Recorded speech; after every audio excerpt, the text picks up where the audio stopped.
ustedes saben, el Poder Ejecutivo presentó el domingo a última hora el presupuesto nacional de gastos que espera se apruebe en los próximos 90 días de debate que tendrá tanto en la Cámara de Diputados como en la Cámara de Senadores y empiece a regir desde el 1 de enero del año que viene. Pero el presupuesto, más allá de repartir las cartas y ver con cuánto dinero se queda cada una de las dependencias del Estado, también incorpora una serie de objetivos económicos que en la exposición de motivos el gobierno pone en negro sobre blanco. Por ejemplo, plantea una proyección de crecimiento del Uruguay para 2025 del 2,6% y además plantea que para 2026 se crezca en el entorno del 2,2% y ubica en 2,4% el crecimiento esperado para los próximos 4 años por año, o sea, 2,4% por año para el próximo quinquenio. La pregunta es si esto es posible o qué acciones debe tomar el gobierno para poder desarrollar la economía de esta manera. ¿Qué va a pasar además con la inflación, que también se ocupa de establecer ciertos rangos el gobierno? Vamos a conversar esta mañana aquí en Oriental con Aldo Lema, economista, columnista y asesor financiero. Lema, ¿cómo le va? Buenos días. Buenos días, Francisco. Buenos días a la audiencia. Un gusto estar con ustedes. El gusto es nuestro. Lema, primero, una primera mirada de lo que pudo ojear con respecto al presupuesto y su opinión con respecto a ello. Bueno, podríamos sacar básicamente 3 conclusiones. La primera es que el presupuesto trata de abordar el programa o parte del programa que el Frente Amplio, el gobierno ha planteado durante primero la campaña electoral y después durante estos primeros meses de gobierno en términos de cierto aumento en el gasto público que podría reflejarse en el quinquenio en una cifra del orden de un aumento de 1 punto porcentual sobre el producto, en base a esa expectativa de crecimiento económico, esa proyección de crecimiento económico que genera ingresos asociados, que está en torno a 2,4%, y además también en términos de ajustes tributarios, algunos aumentos de impuestos que básicamente, digamos, completarían el financiamiento para lograr una reducción del déficit fiscal que, a diferencia de otros periodos de gobierno, digamos, estaría más concentrada esa reducción del déficit hacia los últimos años del mandato. Esto es, el gobierno está planteando una reducción del déficit fiscal desde cerca de 4,5% del producto actual a una cifra entre 2,5% y 3% en el último año de gestión, en base fundamentalmente a ese crecimiento económico de 2,4% promedio anual y en base, digamos, a un aumento de la carga tributaria, de algunos impuestos que, digamos, completarían el financiamiento en este periodo. Obviamente que como en todo el periodo va a haber déficit,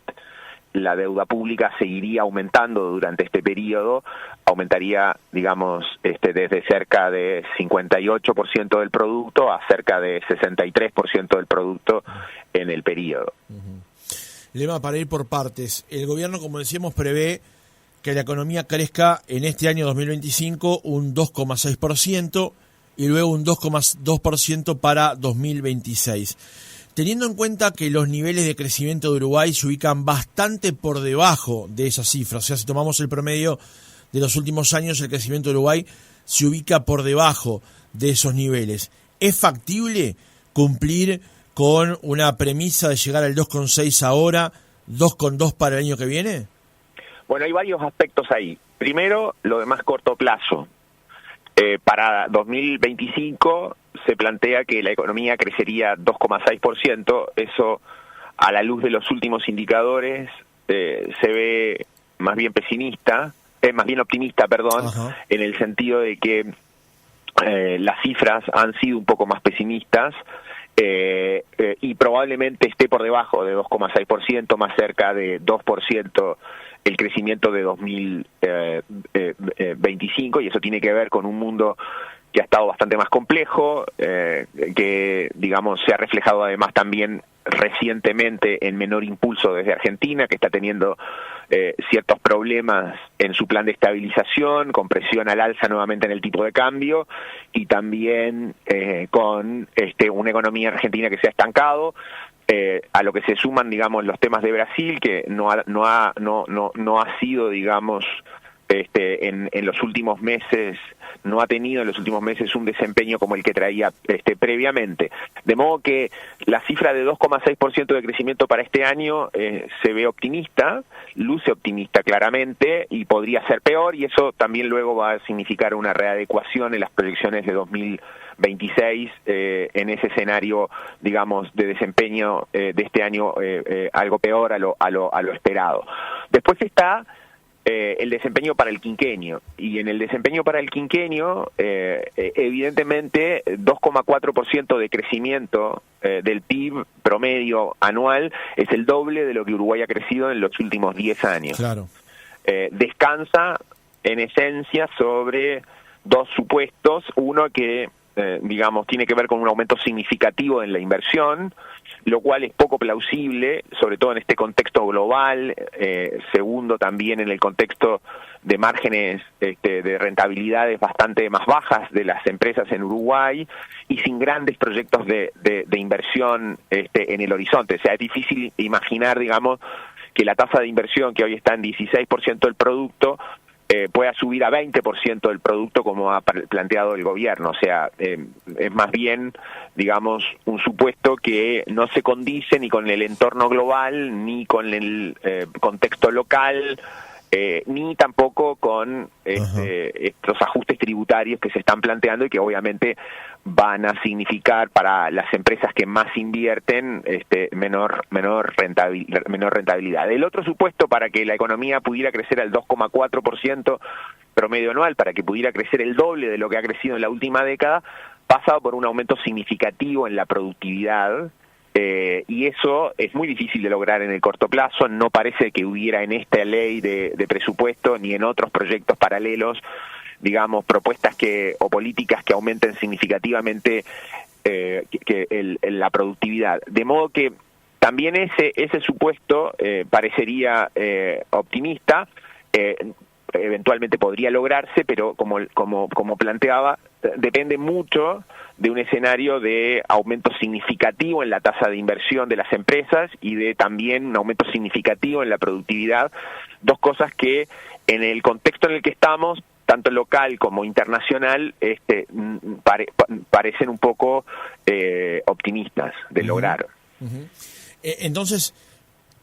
¿tiene sentido, digamos, es correcto? No sé si son los términos correctos los que acabo de utilizar, digamos, pero basar el presupuesto en un supuesto que es difícil de cumplir, digamos, con respecto a crecimiento económico, llegada de inversiones, cuando además sabemos ya que estamos con un déficit importante.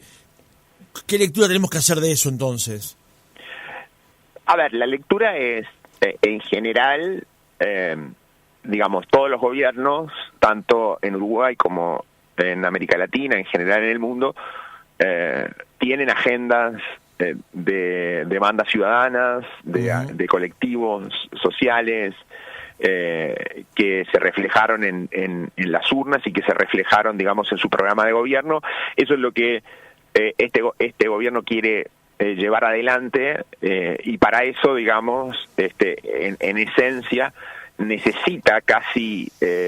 como prerequisito que la economía crezca, digamos, al 2,4% promedio anual, y que además vengan más recursos de los ajustes tributarios que se están planteando, y además lograr eficiencias en la recaudación y demás. Son un conjunto más bien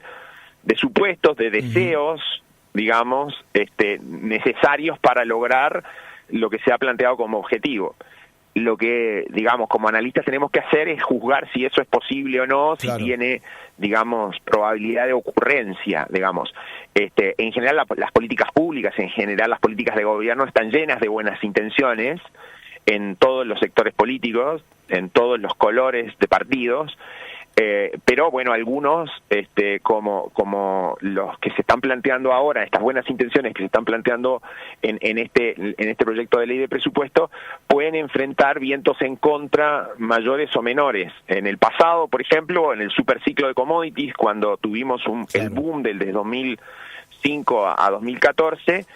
muchos de esos planteos de las propuestas se lograron por ese viento a favor, entre comillas, por una buena suerte que el mundo y la región nos deparó. Hoy parecería que, digamos, eso es poco probable que se materialice, digamos, porque, para ponerlo en simple, en los últimos 10 años el mundo creció al 3%, que es nuestro gran impulsor y es nuestro gran motor, y Uruguay creció 1,2%. Ahora se asume, digamos, de que Uruguay puede crecer 2,4% con un mundo incluso que va a crecer menos que 3%, claro. Podría crecer más cerca de 2,7, 2,8. Entonces es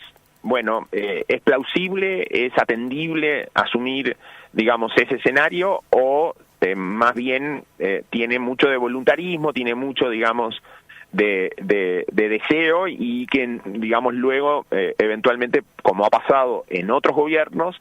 se va frustrando.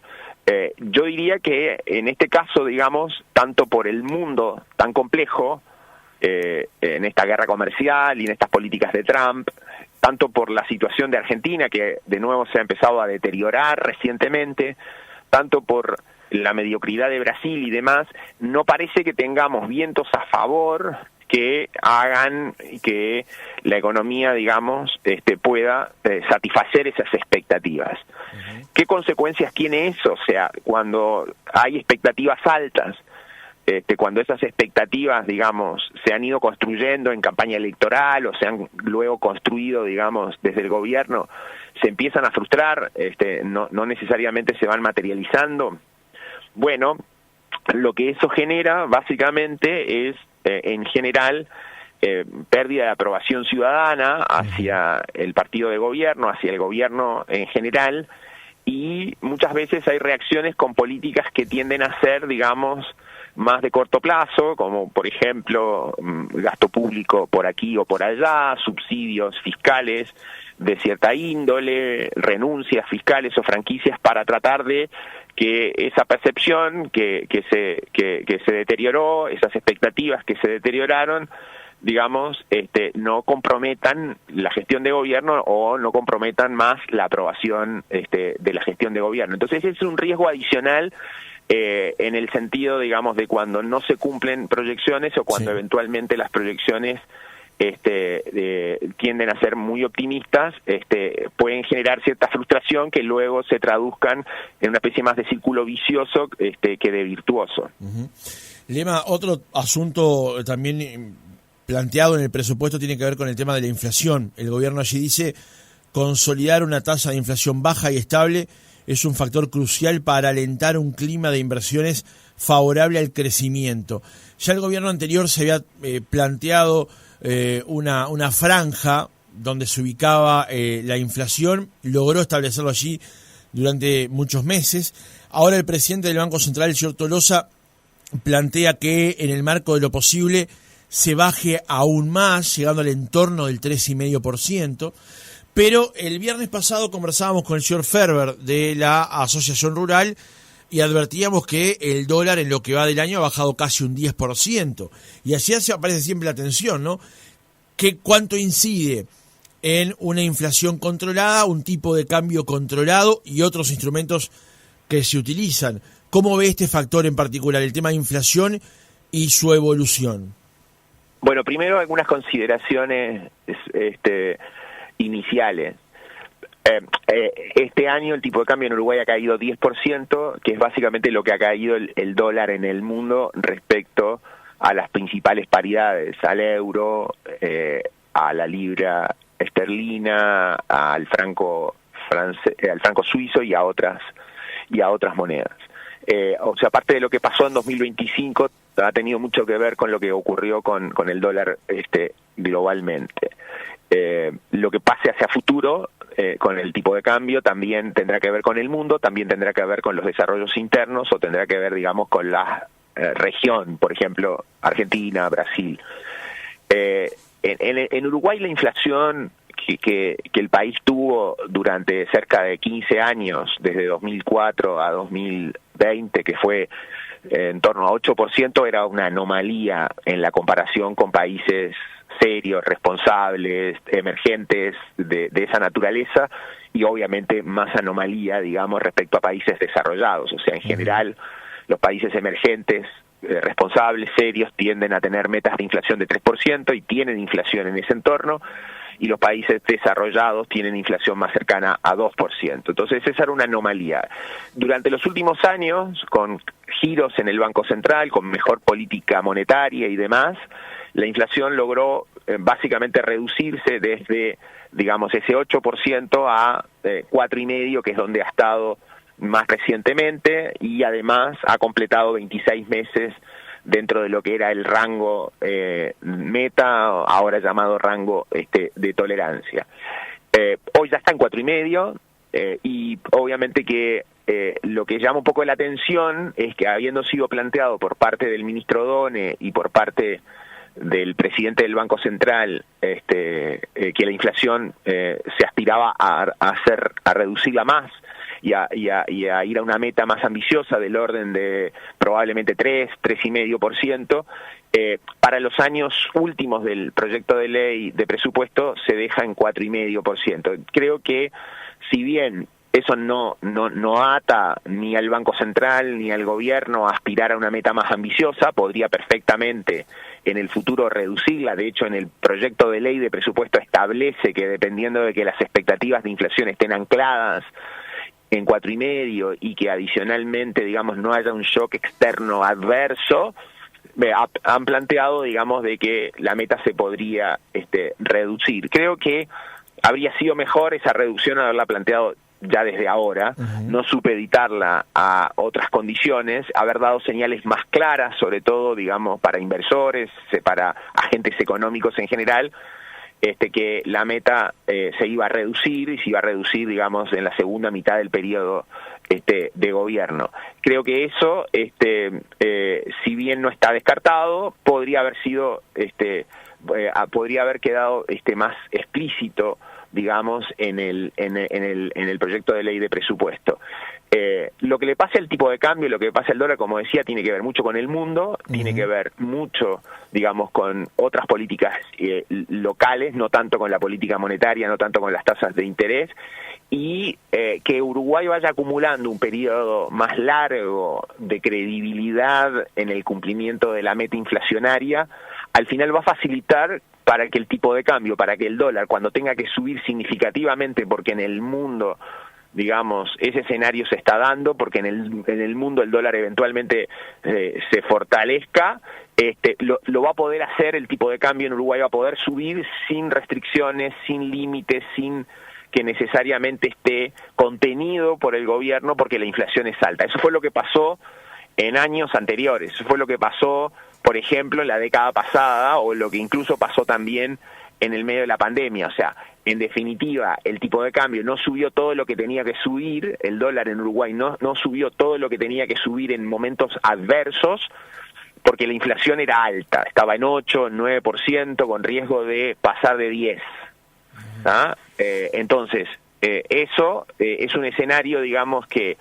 la inflación baja, estable en la meta, al final termina favoreciendo a que a la larga el tipo de cambio pueda subir para compensar shocks externos adversos. Hasta ahora lo que ha pasado es lo contrario, el dólar en el mundo se ha debilitado, en Uruguay también se ha debilitado, y no vemos tampoco que tenga consecuencias, más allá de que hay planteos desde algunos sectores de que es un problema. La verdad es que en los indicadores típicos de síntomas problemáticos, como podía ser el empleo, los volúmenes de exportaciones, el déficit o el resultado en balanza comercial y otros aspectos, ahí no se ven grandes desequilibrios, no se ven grandes problemas que pudieran sugerir un gran atraso cambiario. Más bien lo que estamos viendo es un alto dinamismo todavía en el empleo, estamos viendo crecimientos en los volúmenes exportados razonables en los últimos años, tenemos un déficit en cuenta corriente, en balanza comercial que es muy acotado. O sea, los típicos síntomas de un problema grave, digamos, no están. Entonces, creo que lo que sí favorece la inflación baja y estable es que ante un escenario adverso donde el tipo de cambio tenga que subir, donde el dólar tenga que subir de 40, 45 o más, pueda hacerlo porque la inflación lo permite, porque la inflación no es una restricción, porque la inflación no lo limita como en el pasado. Lema, una última pregunta a cuenta de mayor cantidad en un futuro análisis, tiene que ver con el tema impositivo. Este presupuesto incluye algunas correcciones, se ha dicho. Uno, por ejemplo, es el famoso impuesto que se haya dado en llamar impuesto Temu a las compras que llegan a través de esta plataforma por el régimen actualmente vigente, que impone un 22% de IVA. Esto ocurre cuando el presidente Orsi, en campaña electoral, había anunciado que él no iría a poner más impuestos ni a aumentar los vigentes,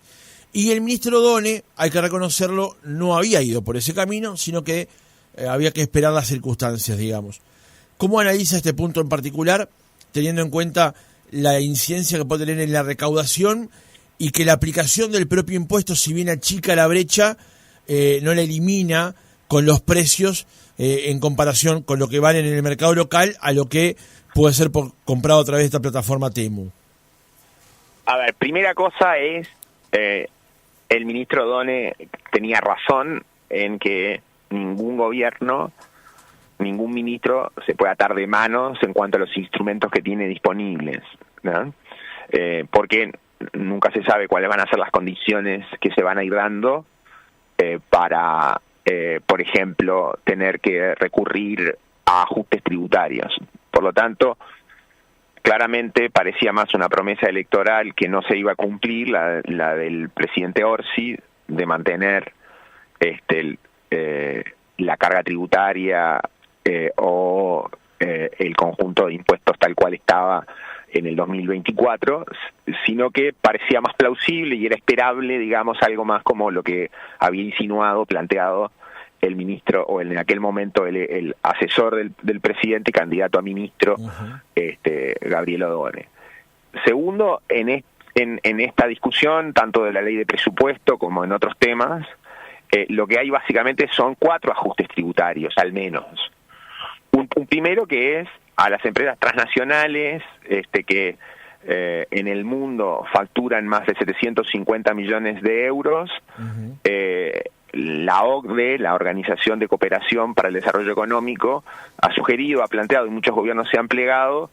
a lo que se conoce como el impuesto mínimo global corporativo, que es un impuesto que en el fondo, digamos, las filiales de esas empresas de ese tamaño, digamos, que tienen una tributación menor en muchos países a ese nivel, pasen a tributar en la matriz, en el país matriz, o en la filial, en el país, digamos, donde están instalados, un mínimo de 15%, y eso hay muchas empresas o muchas filiales de empresas transnacionales en Uruguay que entonces se les ahora obliga a tributar, digamos, por ese mínimo de 15%, cuando en muchos casos estaban a tasas menores, porque estaban en zona franca, porque estaban, digamos, con franquicias tributarias en Uruguay, digamos, por los desarrollos que habían hecho en nuestro país. Eso es lo más importante, ese es el impuesto más importante. Después también está, como se ha mencionado, el impuesto a las ganancias de capital en el exterior, que tienen que ver fundamentalmente con, por ejemplo, los aumentos o las variaciones de precios que puedan tener acciones, criptomonedas, otros activos de esa naturaleza que no tributaban, y que la ganancia de capital, ya no el dividendo o el interés que generaban, también, digamos, de materializarse una ganancia de capital, se les va a introducir, digamos, un impuesto parecido, entonces similar al que tenían los intereses, los dividendos y demás. Tercero está como mencionabas, la extensión de el IVA a las compras online, como las que se hacen a través de aplicaciones tipo Temu u otras. Eso, obviamente, digamos, es simplemente darle un tratamiento un poco más equitativo respecto a otras importaciones, al resto de las importaciones que ya están digamos, sujetas a IVA. Sí. Parecería, digamos, y es visto por la ciudadanía y demás, como algo a contracorriente para un país que es caro, para un país que busca, digamos, reducir precios en algunos productos, en donde hay poca competencia, etcétera. Pero desde el punto de vista tributario, el punto de vista de la equidad tributaria, parecería razonable de que si hay un conjunto de importaciones, la mayoría de las importaciones de productos que pagan IVA, digamos, solo por justicia y equidad tributaria también deberían pagar IVA esos productos. Probablemente lo que va a ocurrir es que igual van a seguir siendo, como bien mencionabas, muy competitivos, van a tener precios que van a ser mucho menores,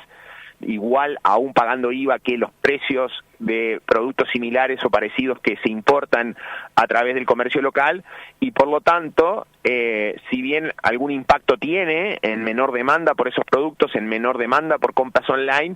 la verdad es que el solo hecho de promocionar más Temu, de facilitar el uso de aplicaciones de esta naturaleza, de aumentar el tamaño de las franquicias que se pueden